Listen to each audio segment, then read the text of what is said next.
आजकल बैंकिंग हमारे जीवन का एक अहम हिस्सा बन चुकी है। चाहे लोन लेना हो, सेविंग करनी हो या फिर डिजिटल ट्रांजैक्शन, बैंक हर कदम पर हमारी जरूरतों को पूरा करने का माध्यम बन चुके हैं। लेकिन जब हम बैंक चुनने की बात करते हैं तो सबसे बड़ा सवाल उठता है, प्राइवेट बैंक या सरकारी बैंक, कौन सा सबसे बेस्ट है? अगर आप भी इसी दुविधा में हैं तो इस वीडियो को पूरा देखें, क्योंकि आज हम सरकारी और प्राइवेट बैंकों की तुलना करेंगे और जानेंगे कि किस बैंक में आपका पैसा और आपकी सुविधाएं ज्यादा सुरक्षित और फायदेमंद हैं। सबसे पहले बात करते हैं सरकारी बैंकों की। भारत में सरकारी बैंक सबसे पुराने और भरोसेमंद संस्थानों में से एक माने जाते हैं। भारतीय state bank, Punjab national bank, bank of Baroda जैसे बैंक दशकों से लोगों की सेवा कर रहे हैं। इन बैंकों में भारत सरकार की हिस्सेदारी होती है, जिससे ग्राहकों को सुरक्षा की एक अतिरिक्त गारंटी मिलती है। अगर बैंक को किसी वित्तीय संकट का सामना करना पड़े तो सरकार आमतौर पर इसे बचाने के लिए कदम उठाती है, जिससे ग्राहकों की जमा पूंजी सुरक्षित रहती है। अब बात करते हैं सरकारी बैंकों की सुविधाओं और उनके काम करने के तरीके की। सरकारी बैंकों का नेटवर्क बहुत बड़ा होता है,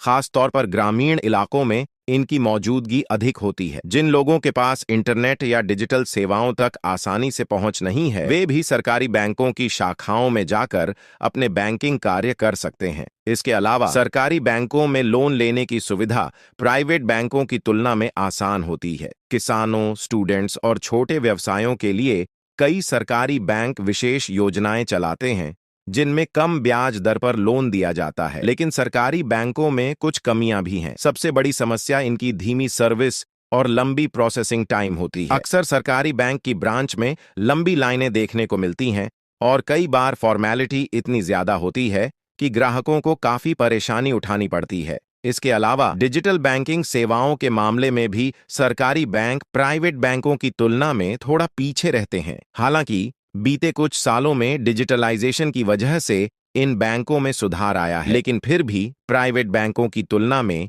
ये अभी भी सुस्त नजर आते हैं।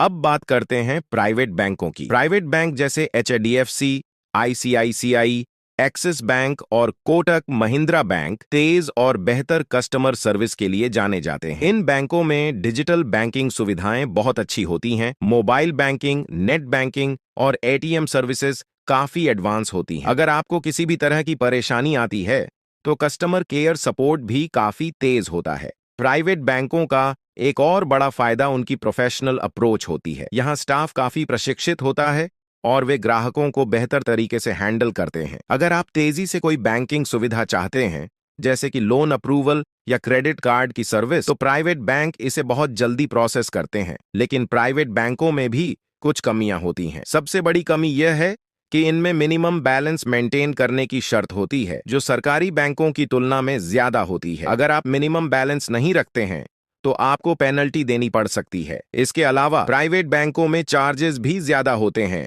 जैसे ATM transaction charge, SMS charge, internet banking charge आदि। इसके अलावा प्राइवेट बैंक पूरी तरह से एक बिजनेस मॉडल पर चलते हैं और अगर किसी बैंक को घाटा होता है या वह दिवालिया हो जाता है तो सरकार उसे बचाने की गारंटी नहीं देती। इसलिए यहां आपके पैसे की सुरक्षा सरकारी बैंकों की तुलना में थोड़ी कम होती है। अब सवाल उठता है कि कौन सा बैंक सबसे बेस्ट है। इसका जवाब आपके जरूरतों और प्राथमिकताओं पर निर्भर करता है। अगर आप एक लंबी अवधि के निवेशक हैं जो पैसे की सुरक्षा और सरकारी योजनाओं का लाभ उठाना चाहते हैं, तो सरकारी बैंक आपके लिए सही है। लेकिन अगर आप आधुनिक बैंकिंग सेवाओं का लाभ उठाना चाहते हैं, जिसमें फास्ट सर्विस, बेहतरीन कस्टमर सपोर्ट और डिजिटल बैंकिंग शामिल है, तो प्राइवेट बैंक आपके लिए बेहतर हो सकते हैं। इसलिए जब भी आप बैंक चुनें, अपनी जरूरतों और प्राथमिकताओं को ध्यान में रखकर फैसला करें। सरकारी बैंक आपको सुरक्षा और स्थिरता देंगे, जबकि प्राइवेट बैंक आपको तेज और बेहतर सर्विस देंगे। उम्मीद है कि यह वीडियो आपको सही बैंक चुनने में मदद करेगा। अगर जानकारी पसंद आई हो